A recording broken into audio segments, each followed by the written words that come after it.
જય શ્રી કૃષ્ણ. આપણા આંગણામાં ચકલીઓ આવે ને?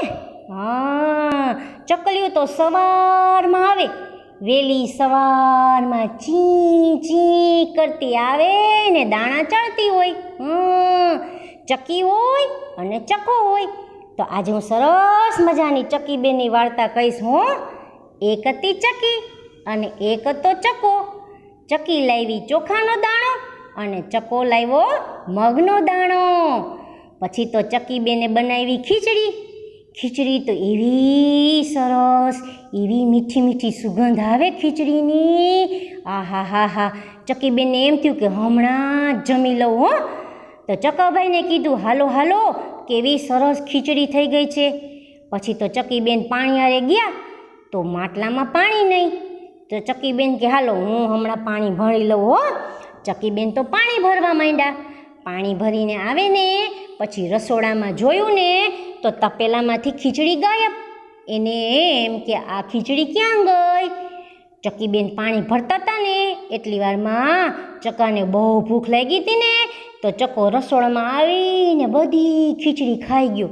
ખીચડી તો એવી મીઠી, એવી મીઠી, એવી મીઠી કે બધી ખાઈ ગયો. પછી એને યાદ આવ્યું કે ચકીબેને ભૂખ્યા હતા, હવે શું કરું? એ તો પછી છાનો માનો પલંગે જઈને સૂઈ ગયો. ચકીબેન તો આવ્યા. ચકીબેન આવીને જુએ તો ખીચડીનું તપેલું ખાલી. હવે એ તો ગયા ચકાને ઉઠાડવા. ચકા, ચકા, આ ખીચડી હતી ક્યાં ગઈ? તું ખાઈ ગયો? ચકો કે ના રે ના, હું તો સૂતો છું.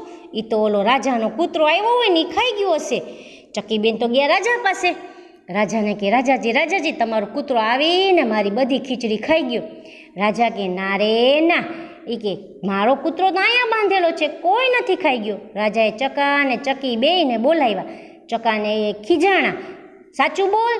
ચકો બી ગયો. એ કે હા, એ કે હું તો ખીચડી થોડીક જ ખાવાનો હતો પણ મને ભૂખ એવી લાગી હતી અને ખીચડી તો એવી મીઠી મીઠી હતી તો હું તો બધી ખાઈ ગયો. ચકીબેન તો બહુ જ ભૂખ્યા હતા. પછી તો છે ને રાજાએ સરસ મજાના 2 લાડવા આપ્યા. લ્યો ચકીબેન, તમે લાડવા ખાજો. તો ચકીબેનને ખબર કે ચકાને લાડવા બહુ ભાવે. તો ચકીએ તો 1 લાડવો ચકાને આપ્યો.